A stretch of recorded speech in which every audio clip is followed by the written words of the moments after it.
I'm Chad. I'm Dad. No, wait a minute, I'm supposed to be Dad first. Oh yeah, you're Dad. I'm Dad. I'm Chad. And this is our channel. Sand holes in there that you got to get an Allen wrench in. And I'm thinking, doing this blind, all this kind of stuff, you got all this crap on there, and then you're supposed to safety wire it again. I'm going, I don't think that's easy to do. So I just set it where he said to set it and nailed it down, and it flies great. The angle that he tells you to set it at. Okay. Yeah. Okay. He tells you whatever it is. It's like a 1/4 inch down on the top or something. Yeah, depending on what engine you have. Yeah. The type. And just nail it, because it does fine, and you never. Because this damn thing is safety wired. I'm going. It sounds good, but how you? It doesn't work in reality for me. Well, a lot of those guys have little bitty hands that work there. Yeah. I couldn't get my hand into the spar, and the Taylor did it to put the bolts for the strut. Yeah. Yeah, that is. Yeah. And I even hauled these out bigger on mine so I could get out. But and you know, the front of your horizontal, it's got just a bolt that sticks in here, and it just.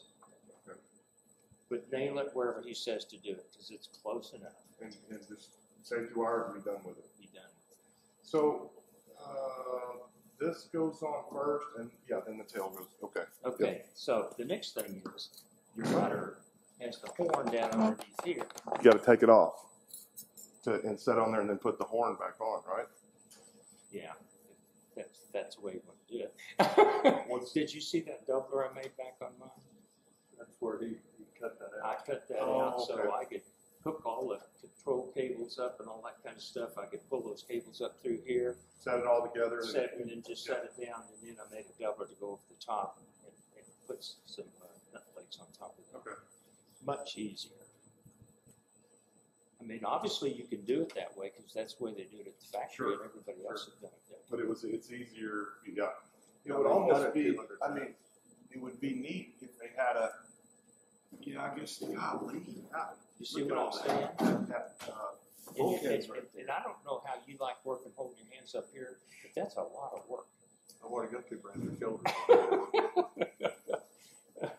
So, you know, I'm pretty good at feeling stuff and all that kind of stuff. But, you know, and then, are you recording all this? Okay. Just one of the things that I wish were different about the design, part of your pre-flight is looking at your rudder to see if the cables and the pins and all that stuff are still intact. Well, that's all buried in here. Unless you're going to take that plate off down and look in there before every pre-flight, you're never going to know that thing's coming loose. I mean, if you do it right, it's not going to come. I've never had one come loose, but, you know, the airplane flies good, and you can't have everything always your way. That's just kind of impossible. Well, in our way may be a little different than the next guy's way, and the way he wants to do it. You know. Well, the whole thing is just make it safe. Sure.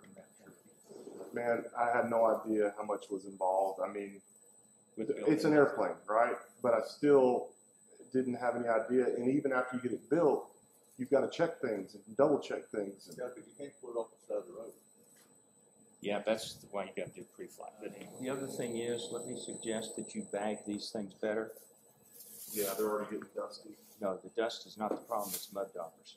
Oh, yeah. Getting in the inspection holes and all that kind of stuff. You know, I've been doing tech counselor stuff for 20 years now, and the average guy to build an RV is about 5 years. I took 2 years and a half to build mine. It's just, you know, the 2,200 hours, and just when you get the hours in, the quicker you do it, But I've seen people have these things in just a storage corner type thing, and they go to put them on the airplane. They got to spend 6 months cleaning the mud daubers and get them out. So, and they're going to get in there. I don't know if you had trouble in here with them and stuff, behind stuff and all that stuff. I'm sure they're here. Just use that, go get some drop cloths from Home Depot. You can buy a bag of like 8 of them or something, and just wrap them up and duct tape them so there's no way stuff can get in. See, these little pointers are what people love because, I don't know. I mean, you've built it, so you talk about the pointers and people are like, we want more, because it helps. I mean, So all of this stuff is in here, But I built a sub drop-down panel here, and you can go to Home Depot and you can buy this 3/4 inch angle, and it's not structural, so it's cheap, and you can go get it tomorrow, and you can do sub panels and all that stuff down here. So what I did is I did a sub panel over there and put a piano hinge on it. So you can drop it. And then all of these, 90% of everything I got for Dynon is on that thing. The transponder I've got on the firewall, and I've got the accessory battery, the backup battery hanging on the bottom. And with me taking this out of the panel and dropping that down, I can get to everything with it. You took video, I don't have anything here except I've got my fuse box sitting here, an automobile fuse box, and the wires are running over it. But there's really nothing over here except the ground. So I got 3 combo grounds for everything. So my idea was, where is that? This was one of my ideas. I haven't decided on where is that piece that we cut, Dad? Anyway, I've got a piece somewhere that I cut, and it fits in here just perfect. Here it is. Okay. So my idea was this right here. Okay. As long as you can get to stuff, because I guarantee you're going to have to get to it. My idea was to put this in, right, with idle clamps or whatever, get it here, mount everything on the bottom. Okay, that's fine. That way I can Yeah, that's and a nut smart plate idea. it. Yeah, Nothing's on the top. and then you're going to have holes to get your Grommets and run your wires. get your cables through, unless you're going to bring them down through here. But you're going to have a throttle and a mixture and right there. Altitude air all going down underneath there. The other thing I found out on my RV8 that I have now, these 9 and 13 pin connectors that have these gnarly things, the vibration of the airplane will loosen those damn things over time. I've had those things come out, and then my Dynon, whenever you get a short somewhere, it tells you where it is and what it is and all that stuff. So part of my annual on my RV8, I've got a front baggage area, and I can flip that down, and I get in there and retighten all those things. That's just part of the annual. Sure. Now, Dynon came out with, all my original Dynon has this gnarly stuff, and it's hard to get a hold of because it's so small.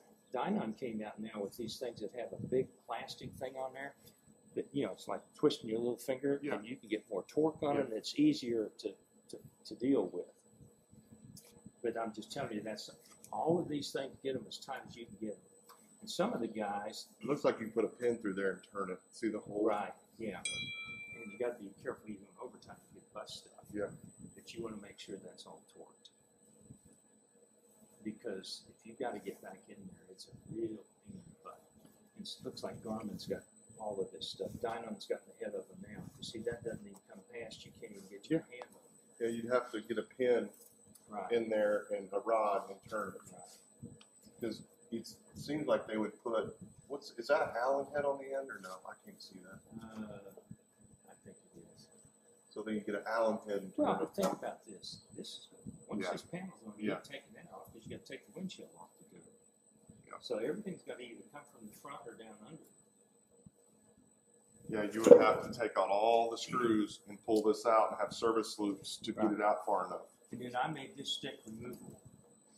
I don't have any controls on my stick for 2 reasons: complexity, and I can take the stick out, and I don't want you to have any control over me when I'm piloting the man.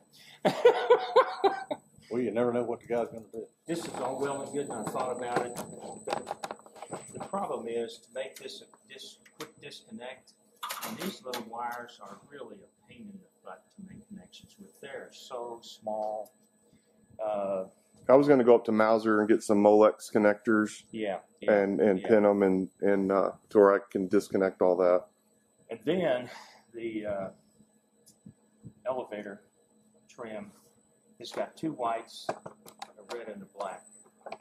And you have to do trial and error on the 2 whites, because you can get them wired up bass backwards, and you push to go down, nose down, and you'll go nose up, and you'll figure that out real quick. The neat thing about that VPX, it all goes through that. instead of having the Ray Allen, the little. But I know, but I'm not sure if you wired it backwards, it could correct that. It might. Okay. It might. I don't have any experience with that. I was going to put that in my RVA, and you know, the RVA is just a single place, you know, tandem run, and it's just I couldn't figure out where to put it.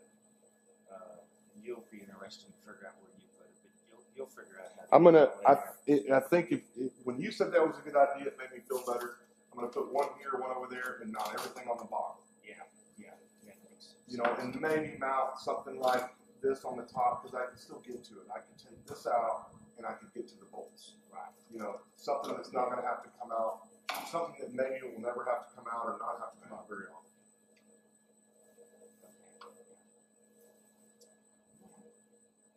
Well, just do everything with a plan to be able to get back to it. First builders tend not to do that, and second time builders and third time builders really get serious about it. They know what's involved with it. I put 1,240 hours on the before, but 1,640 hours on the first RV8, and I got almost 700 on the second RV8. And there's just stuff happens. You got to get back in there. Because there's nothing built that lasts forever. You know, why in the hell didn't you fly over here, man? I thought about it. I need to go get my fix. Now, one of these days we need to come out and just go up. We thought about buying like a little 150 or something just to get our fix, but And see, I never figured out how to get this thing on, but you've already figured it out. it's not right. So there's no plans how to do this. Where are my Clico Well, wires? see, you haven't run all your wiring yet.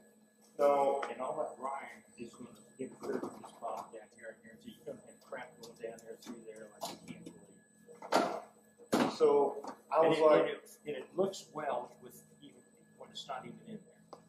If you look at my yeah, I saw it not in there, and I was like, man, it doesn't look too bad. no. But so they don't give you any instructions on how to do this, and I was Yeah. like, okay, so is that how it's supposed to be? Okay, I guess so. Well, then when I finally looked at the pictures, this goes up and underneath this bar, so I'm gonna actually have to. It's like a contortionist. Yes. Yeah. Well, So this is actually going to have to be cut more, and then I had to modify this because it stuck out too far. yep. Well, see what the factory plant did this come in the kit? Yeah, but I had to modify it because it stuck out. I don't remember them being in the kit. That must be one of those parts that I have left over. Yeah. Yeah, can I send these back? It seemed to me the factory one just put plate across here and you just screwed it into the plate. You didn't even have to spin there. I may be wrong. Is that when the insurance company forced me to go up for them to cover me to get 1 hour due with Randy, and I looked specifically at the factory plane and talked to him about it. I couldn't figure it out. That Daryl Morgan, who's building kit number 38, that if he hadn't first quit up at the Graham, he couldn't figure it out. So you're the first one I've ever seen. I did a whole video on this, and then after I did the video, I go, shit, I told everybody wrong because that goes up and underneath there, so I've got to do some more trimming. But Well, don't try to fit it too much yet, because you're going to have to run lots of wires and crap. A lot of it's going to go to the other side here. And then you got, yeah, to pull all the wires for the cables pulleys. for the hydraulics running down. And that's an interesting fix. I know it's not I mean, it's like how much is fuel for an airplane? If you're buying an airplane, it is what it is. How much is insurance a year for? Okay, so I've got 3,700 hours, 3,400 of the tail dragger time. Okay. So I'm a big tailgate. And my RV8, which I have insured for 110,000 whole, was 1,174, and it just renewed in December, and it went to a little less than 1,600. And that's 110,000. You reckon if it's not repairable, they pay it out. That's Right. like my classic car. Okay, so on the Rans, I insured it for 120, and only had one offer from a company to even insure me for two reasons. There's no history. Most people, a Rans S21, what the hell is that? They don't even know what it is. The Metal S20. Did they still? Well, but they don't. There's nobody out there. Yeah. And it's like you came up with new car called the Pandora, and there's Yeah. 4 of them out there, and they go, "What the hell's a Pandora?" Where do you get the parts? How much are the parts? You know, et Yeah, cetera. so that sort of thing. And then I'm 75 at that time. I'm 76 now. And when you turn 75 and try to get a new insurance company that you never, they won't even call you back. Now the good news is you got a tricycle. I've never heard people ground looping a tricycle. You know, You got to work it. and by the way, the tail dragger on this airplane, knock on wood, is the safest tail dragger I've ever flown. And I learned in Aluscum, and that was one of those things you flew it until it was tied down, you know, type thing. And everything I've flown since Aluscum has been easy.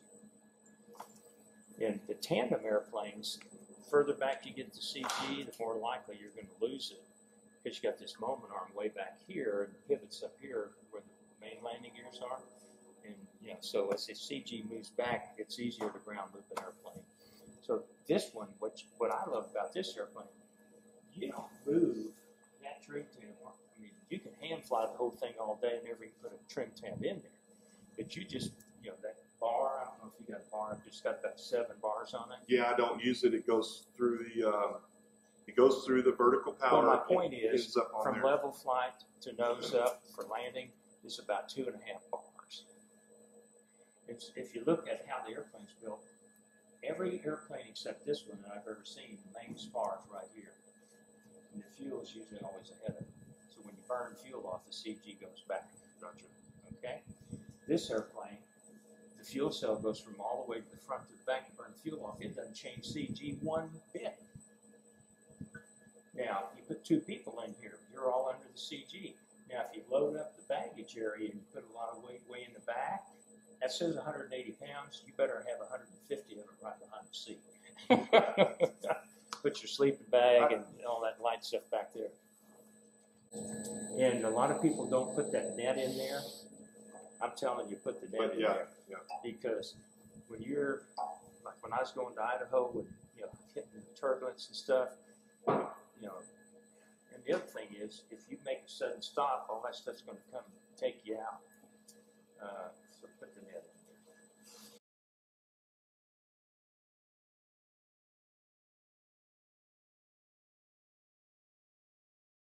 Hey guys, thanks for watching another episode of Dad and Chad. If you like this video, share it with your friends and give us a thumbs up, And never miss an episode of Dad and Chad by hitting that subscribe button. because we'll be back next Tuesday with another episode. Thanks again for watching Dad? and Chad.